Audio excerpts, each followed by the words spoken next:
Imagine, if you will, a world where every action, every deed, and every intention is fueled by pure, unadulterated kindness. It's a utopia, right? Where benevolence reigns supreme and every face you meet beams with warmth and compassion. It's an appealing image, one that seems almost surreal in the hustle and bustle of our modern world. But here's a radical thought. What if this overwhelming kindness, unchecked and unbounded, was the very thing that crumbled the foundations of this paradise? Kindness, in its essence, is a universally valued virtue. Think back to the earliest stories passed down through generations, fables from every corner of the world, and the age-old wisdom of renowned philosophers. They all sang praises of kindness, recognizing its transformative power. These stories tell of heroes and heroines who, with their unwavering kindness, conquered adversities, united tribes, and spread love. And even today, in the cacophony of our divisive times, kindness stands tall as the one virtue that everyone, regardless of race, religion, or region, can agree upon. Yet, for all its glory and grandeur, there's an aspect of kindness that isn't talked about often. A side that, while shadowed by its overwhelming positives, can be detrimental when left unchecked. It's the side that can unintentionally lead us down a path of self-destruction, making us question our worth and tarnish our very spirit. This brings us to the core purpose of today's video. While our intentions with kindness are always in the right place, there are times and instances where its application can go awry. Just like how too much water can drown a plant, excessive or misplaced kindness can drown our spirit, leaving us feeling depleted, used, or lost. It sounds paradoxical, doesn't it? How can something so inherently good become potentially harmful? That's exactly what we're delving into today. We will explore those shadowed alleys where kindness, when not practiced with wisdom and discernment, can become counterproductive. Not to instill fear, but to foster awareness. For with awareness comes the power to balance, to differentiate, and to truly practice kindness in its most genuine, effective, and sustainable form. To many, this exploration might seem unconventional, even controversial. After all, we live in a world that constantly urges us to be kind at every juncture. Social media platforms are flooded with heartwarming stories of random acts of kindness. Businesses integrate kindness into their branding strategies, and educational institutions incorporate it into their curricula. But in this sea of always be kind mantras, it's easy to lose sight of the nuances that come with it. As we venture into this thought-provoking journey, I invite you to keep an open mind, to reflect on your personal experiences, and to engage in a dialogue, not just with me, but with yourself. For at the end of the day, our shared goal is personal growth and a deeper understanding of this complex, multifaceted virtue we call kindness. Let's embark on this journey together, shedding light on the 7 ways kindness, if unchecked, could potentially ruin your life, and more importantly, how to avoid these pitfalls. Remember, it's not about diminishing the act of kindness, but rather refining it, so it remains the powerful, positive force we know and love.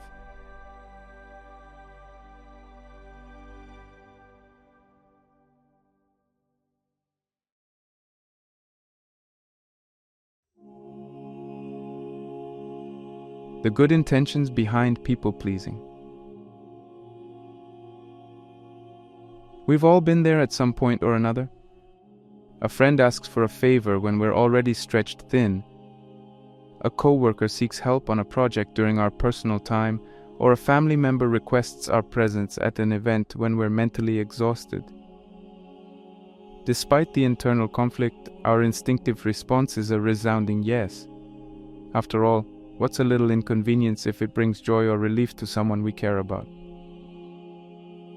This is the essence of people-pleasing, the persistent desire to accommodate others, even if it comes at a personal cost. On the surface, people-pleasing appears as an admirable trait. It's a testament to a person's kindness, willingness, and selflessness. Society often lauds the individuals who go the extra mile, praising their sacrifices as they juggle countless tasks, favors, and commitments. But beneath this veneer of commendation lies a deeper, more intricate web of emotions and consequences that many fail to recognize until they're deeply entangled.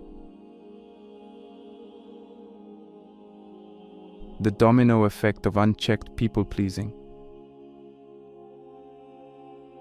The consistent act of putting others before oneself, while rooted in good intentions, can have a domino effect on an individual's well-being. The first tile to fall is often the physical and mental toll it takes. A yes here and there can quickly snowball, leading to overextension. The late nights, the missed self-care routines, the constant juggling, it all accumulates. Before one realizes, burnout sets in.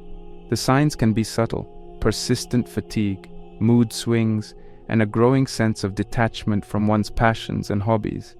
But burnout is just the beginning.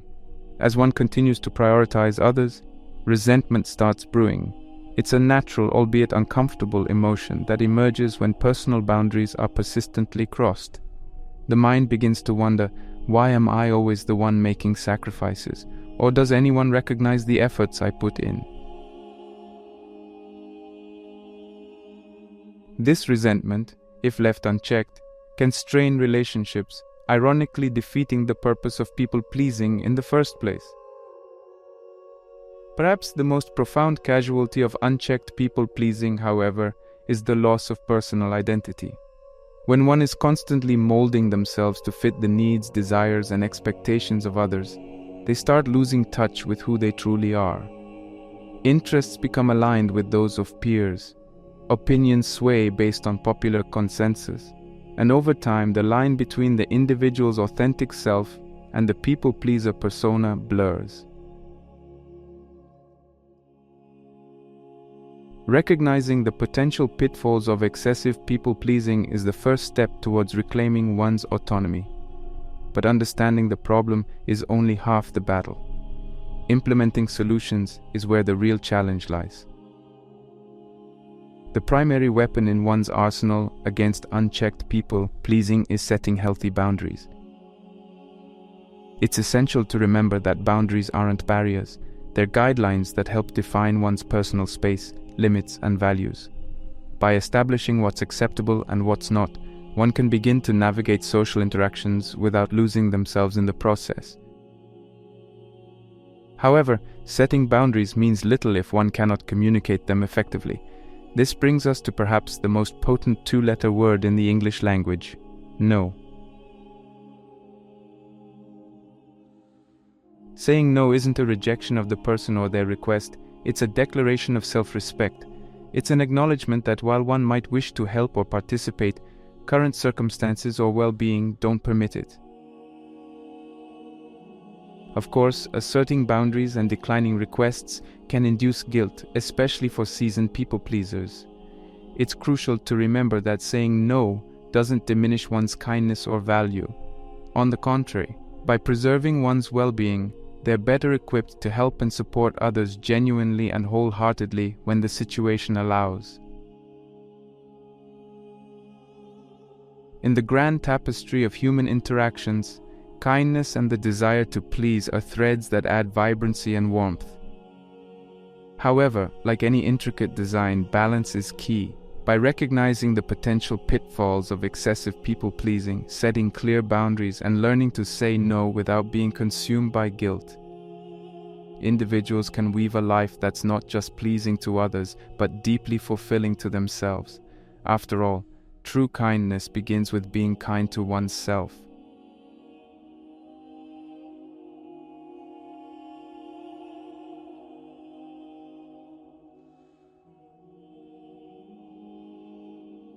Being taken advantage of. Kindness, in its purest form, is a radiant expression of the human spirit. It's the gentle hand that offers support, the soothing voice that offers solace, and the open heart that gives without expecting. However, this very openness, when not tempered with discernment, can make one susceptible to the manipulations of those with less than honorable intentions. While it's a painful notion to consider, not every hand extended in response to our kindness is looking for a heartfelt connection. Some are merely seeking to take. In many instances, it starts subtly. It could be a colleague always expecting help but never being there when the tables turn. Or a friend who frequently borrows, be it money or possessions, with a list of excuses instead of returns. Maybe it's a partner who constantly demands emotional support but rarely reciprocates. Over time, these repeated instances evolve from isolated incidents to a pattern that exploits one's kindness and generosity. The repercussions of consistently being taken advantage of are multifaceted. On the surface, there's the obvious emotional drain. Each act of unreciprocated kindness, each broken promise, and every thankless favor chips away at one's emotional reservoir. The once boundless energy and enthusiasm for helping others slowly wanes, replaced by a growing sense of cynicism and guardedness. Beyond the emotional toll, there's the tangible depletion of resources. Time, money, and sometimes even physical well-being are sacrificed in the service of those who exploit. These repeated sacrifices can lead to tangible setbacks, be it in personal goals, financial stability, or career progression. But perhaps the most insidious consequence is the erosion of self-worth. When one's kindness is repeatedly exploited, it can lead to a barrage of self-questioning. Thoughts such as, "Am I not worth the respect? Why do I always end up being used?" Or, "Is there something wrong with me?" can plague the mind. This internal dialogue can steadily diminish one's self-esteem, casting a shadow on the very trait, kindness, that should be a source of pride. So how does one protect themselves from falling into the snares of exploitation while retaining their genuine desire to be kind? The journey begins with awareness and recognition. It's vital to be alert to the signs of manipulative behavior. These can manifest as guilt-tripping, playing the victim card, offering hollow promises, or frequently shifting goalposts. By being attuned to these behaviors, one can discern genuine requests for help from manipulative ploys. Yet, awareness is only the starting point. What follows is the need for discernment in relationships. It's essential to periodically evaluate one's relationships, separating the wheat from the chaff. Recognizing those who value and reciprocate kindness from those who merely take can be illuminating. It doesn't necessarily mean cutting ties immediately, but adjusting the level of generosity and openness based on the nature of the relationship. An essential tool in this journey of discernment is open communication. If a pattern of exploitation is identified, address it. Sometimes, it's a mere lack of awareness on the other person's part, and an open conversation can reset the dynamics of the relationship. At the heart of avoiding exploitation while being kind is the fusion of kindness with wisdom. Kindness need not be blind. It can be, and should be, practiced with open eyes and an alert mind. By integrating awareness, discernment, and open communication into one's approach towards kindness, one can not only guard against exploitation, but also ensure that their acts of generosity are directed towards those who truly value and appreciate them. In the end, being kind doesn't mean one should be an open book with pages ready to be torn. Instead, think of oneself as a well-curated library, open to all but with clear rules, ensuring that the knowledge and generosity within are respected, valued, and reciprocated.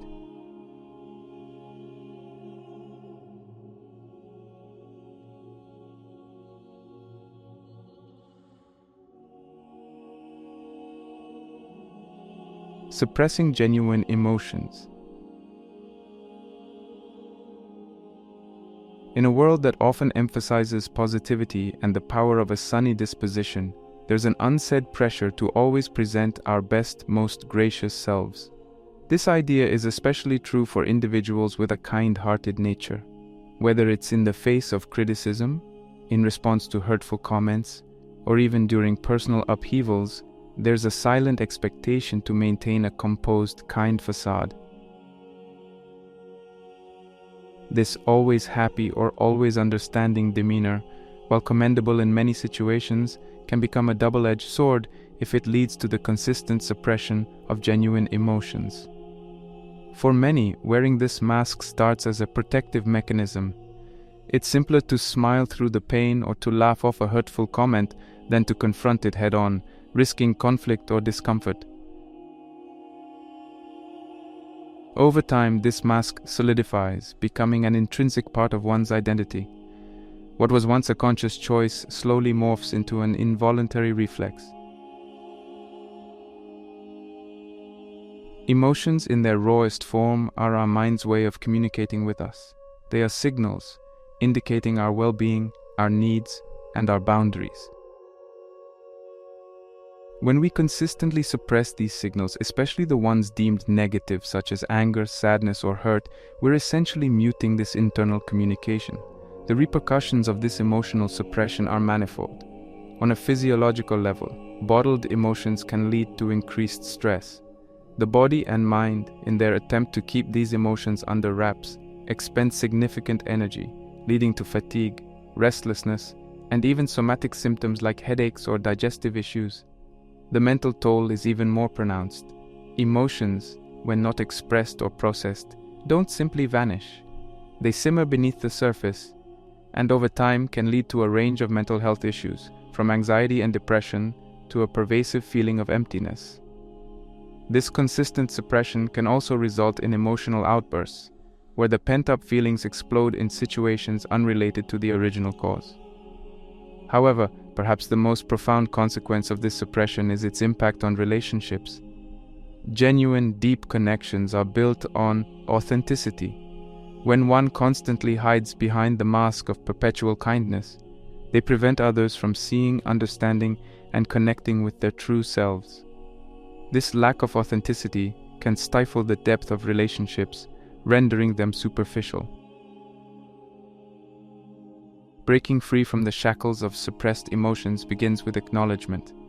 It's crucial to recognize and accept that it's natural, and in fact healthy, to feel a spectrum of emotions. Not every situation warrants a smile, and not every comment should be laughed off. To navigate this emotional landscape, communication becomes the guiding star. Instead of masking feelings, express them. This doesn't mean venting out anger uncontrollably or drowning others in our sorrows. It's about conveying feelings in a measured, constructive manner. For instance, if a friend's comment hurts, instead of suppressing the hurt, one could say, "I value our relationship, and that comment made me feel hurt. Can we discuss it?" Practicing emotional intelligence goes hand in hand with open communication.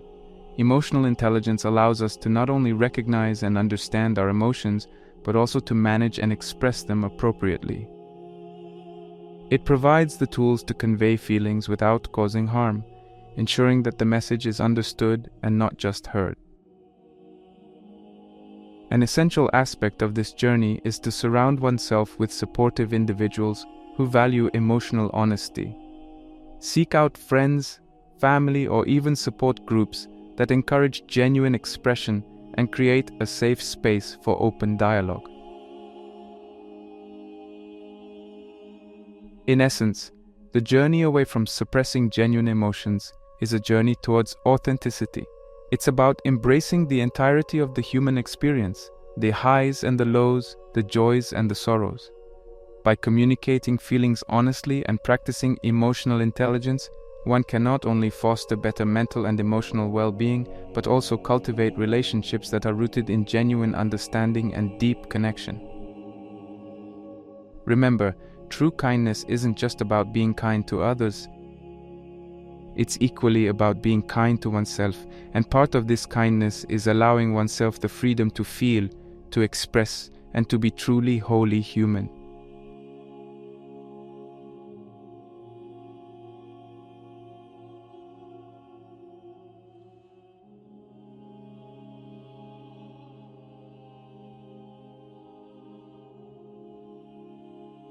overextending yourself. The human spirit, in its noblest manifestations, often seeks to transcend its boundaries, pushing the envelope of what's possible. This sentiment is particularly amplified in kind-hearted individuals. Driven by an intrinsic desire to assist, uplift, and make a difference, they frequently find themselves volunteering for tasks, offering help, or taking on responsibilities, even when their plates are already brimming. While the intent behind these actions is undoubtedly pure, the act of consistently overextending oneself can lead to unintended and often adverse consequences. The scenario is all too common. A colleague asks for help on a project when you're already swamped with your tasks. A friend requests a favor when you've barely had a moment for yourself. In these situations, the immediate impulse for many is to say yes, driven by the desire to be kind, to be seen as reliable, or simply because turning someone down feels uncomfortable. Consistently overextending oneself is akin to continuously drawing from a well without allowing it to replenish. The immediate effects might not be noticeable, but over time, the signs of depletion become evident. Physically, the strain manifests as fatigue. The body, in its attempt to keep up with the ever-increasing demands, starts to wear out. Sleep patterns can get disrupted, energy levels drop, and there's a general sense of being run down. Mentally, the toll is twofold. Productivity, for one, takes a hit. As tasks pile up and responsibilities mount, the ability to focus and deliver effectively diminishes. Quality often gets compromised in the race to meet quantity. Furthermore, the continuous cycle of taking on more than one can handle and then struggling to keep up can lead to feelings of inadequacy and decreased self-worth. Over time, the initial joy derived from helping and being of service morphs into resentment.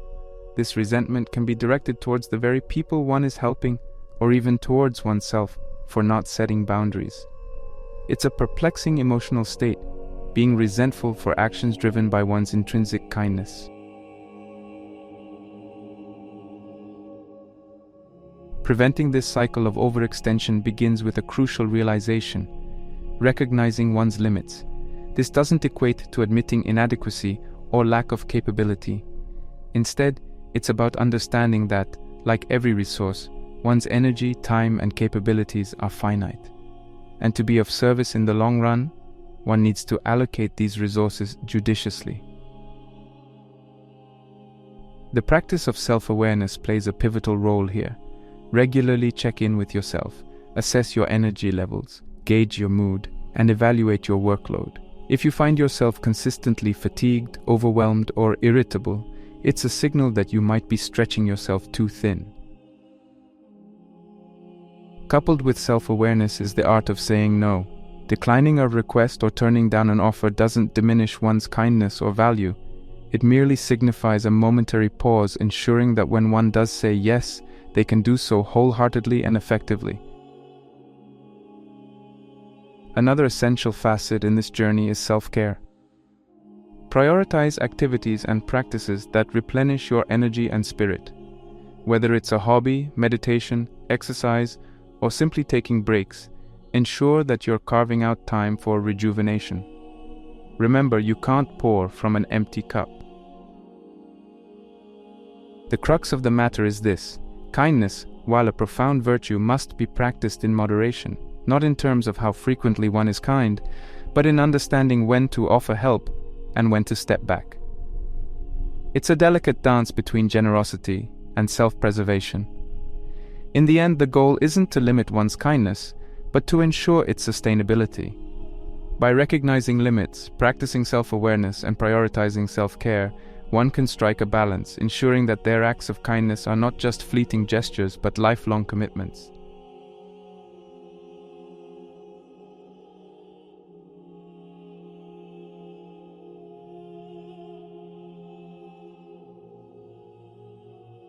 Avoiding necessary conflict. For many of us, conflict is uncomfortable. It conjures images of heated arguments, hurtful words, and lingering tension. Thus, it's no surprise that a significant number of people, especially those with a naturally kind disposition, seek to avoid it at all costs. In a bid to maintain harmony and ensure that no feathers are ruffled, these individuals often steer clear of confrontations, dodge difficult conversations, or even silently bear injustices. The intent is pure, to avoid causing pain or disturbance. But what if, in the quest for perpetual peace, one is inadvertently paying a silent and hefty price? When conflicts are consistently avoided, the issues that warranted them don't magically disappear. Instead, they go underground, forming subtle undercurrents that influence interactions, decisions, and feelings. One of the most tangible effects of avoiding necessary conflict is the accumulation of unresolved issues. Think of these as invisible barriers. While they might not be immediately evident, they impede genuine connection and understanding. Over time, these barriers stack up, creating distance and fostering misunderstanding in relationships. Furthermore, the atmosphere becomes thick with tension. There's always the unsaid, the topic everyone dances around, or the issue that's palpable but never addressed. This tension, while often brushed under the carpet, has a way of manifesting. It might be in the form of passive-aggressive behavior, sudden emotional outbursts, or even physical symptoms like stress or anxiety. Beyond the immediate relational context, avoiding necessary conflict also robs individuals of growth opportunities. Confrontations, while challenging, are crucibles of personal development. They teach resilience, foster understanding, and build communication skills. Consistently sidestepping them means missing out on these valuable lessons. At this juncture, it's essential to differentiate between conflict for conflict's sake and constructive conflict. The former is disruptive and destructive, born out of ego or the desire to dominate. The latter, however, is rooted in the pursuit of understanding, resolution, and growth. Embracing constructive conflict doesn't mean seeking out disagreements. It signifies being open to addressing issues when they arise, valuing resolution over temporary peace. It's about viewing conflict not as a battleground, but as a meeting ground, a space where differing perspectives can converge to find common ground.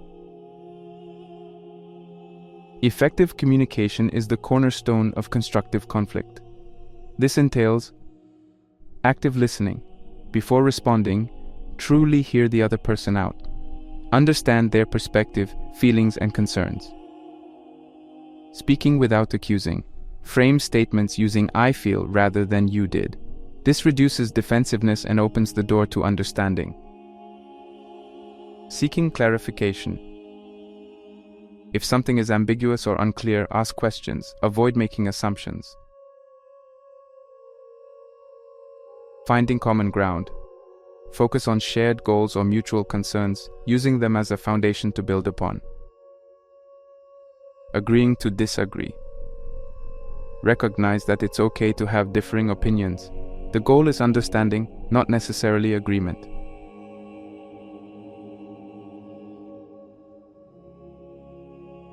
Avoiding the storm might prevent immediate discomfort, but it often leads to long-term turbulence. Facing it head-on, armed with the tools of effective communication, can lead to clearer skies and stronger bonds. In essence, the journey towards embracing constructive conflict is a journey of courage. It's about valuing depth over surface-level harmony, growth over stagnation, and genuine connection over appeasement. It's a realization that true kindness sometimes involves stepping into the arena of disagreement, not for battle but for mutual growth and understanding.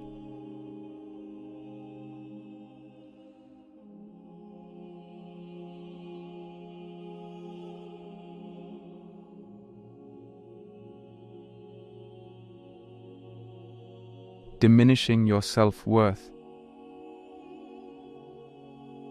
In many cultural narratives, the act of selflessness stands as a pinnacle of virtue. We hear tales of heroes sacrificing their desires for the greater good, of individuals putting others before themselves, and of acts of kindness that know no bounds. At its core, this virtue stems from a genuine love for humanity and a desire to create positive change. However, when consistently practiced without a parallel focus on oneself, this selflessness can lead to the inadvertent erosion of one's self-worth.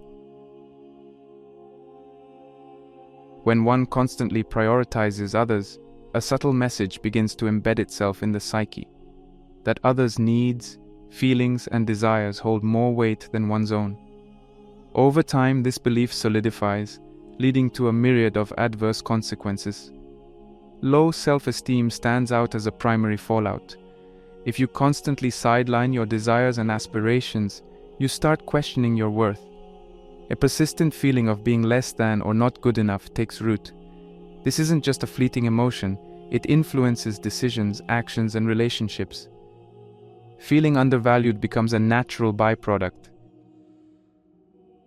In interactions, you might feel as though your opinions don't matter or that your contributions are insignificant. This perception isn't always rooted in reality, but a consequence of the internal narrative you've crafted. Further, the diminishing sense of self-worth manifests in missed opportunities.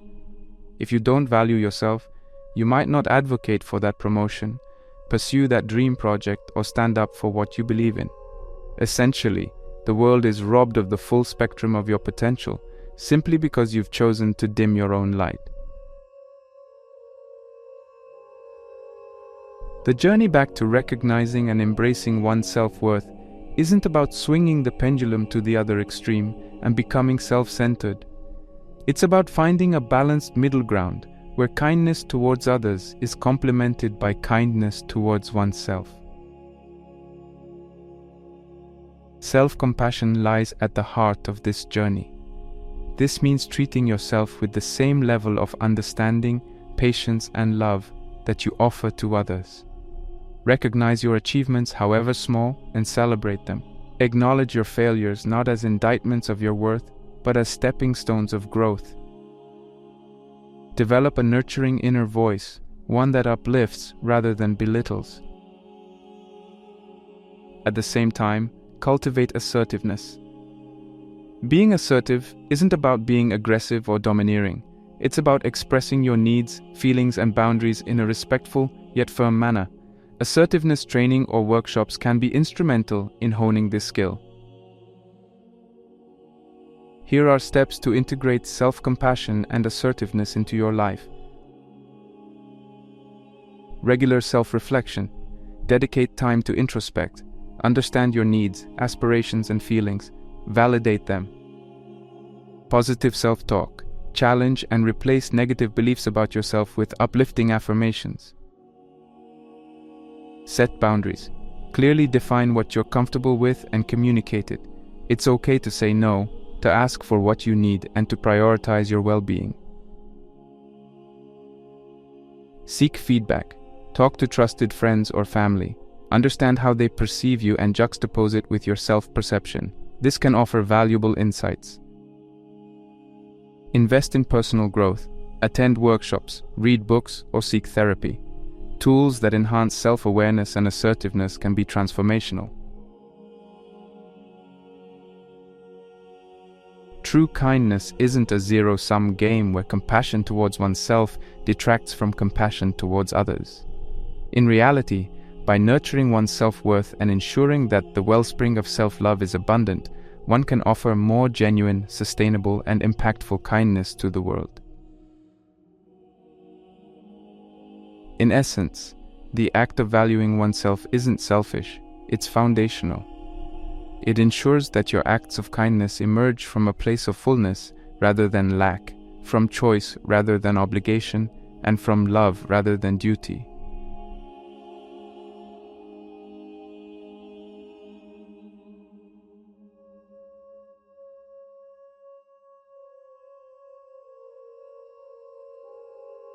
Misunderstanding of kindness. Across cultures and histories, kindness has been painted with broad strokes on the canvas of human virtues. However, somewhere along the lines of translation and interpretation, its essence has been oversimplified, and a few myths have emerged. One of the most pervasive myths is that kindness is synonymous with passivity, submissiveness, or an inherent lack of strength. This misconception can be traced back to numerous sources. From folklore tales where the kind-hearted protagonist is often portrayed as docile and submissive to societal norms that might associate gentleness with weakness. The truth, however, is far more nuanced. The ramifications of misconstrued kindness, operating under the belief that kindness equates to perpetual passivity, can lead to a host of challenges. For one, constantly yielding, acquiescing, or suppressing one's voice can result in others perceiving you as indecisive or weak. This perception, even if unfounded, can have tangible implications, especially in settings like workplaces where decisiveness and strength are valued. Moreover, the act of constantly sidelining one's desires or opinions in the name of kindness can be misinterpreted. Colleagues might misconstrue it as a lack of conviction or passion. Friends might interpret it as disinterest. In relationships, it might be seen as indifference. The ripple effect of this misunderstanding can lead to reduced opportunities, strained relationships, and a diminished sense of self-worth. The crux of the issue here is not the act of kindness itself, but the flawed understanding and application of it.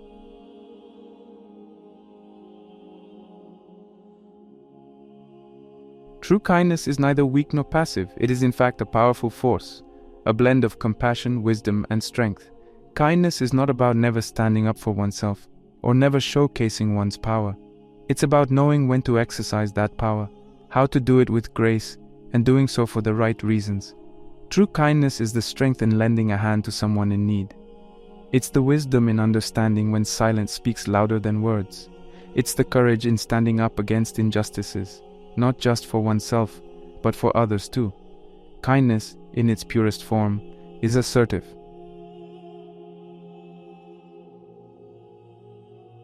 Here are ways to practice assertive kindness. 1. Educate yourself. Understand the difference between passivity, aggression, and assertiveness. Kindness thrives in the assertive space. 2. Clear communication. Express your needs, beliefs, and feelings transparently. Doing so doesn't dilute your kindness. It amplifies its authenticity. 3. Boundaries are essential. Kindness doesn't mean letting others overstep your boundaries. Define them clearly and guard them, all while maintaining respect for others. 4. Lead with empathy. Understand the emotions and needs of others. This will help in navigating situations with both kindness and assertiveness. 5. Seek role models. Identify figures in your life or history who epitomize assertive kindness. Analyze their actions and learn. It's high time the narrative around kindness evolves. Kindness is not the opposite of strength, it's a complement. A kind individual can be a formidable leader, a decisive manager, and a passionate advocate. They wield their strength not like a sledgehammer, but like a scalpel, precise, effective, and with care. In closing, embracing the true essence of kindness is about discarding outdated, one-dimensional notions and recognizing its multifaceted nature. It's about understanding that at the heart of every genuinely kind act is not weakness, but a reservoir of strength and wisdom.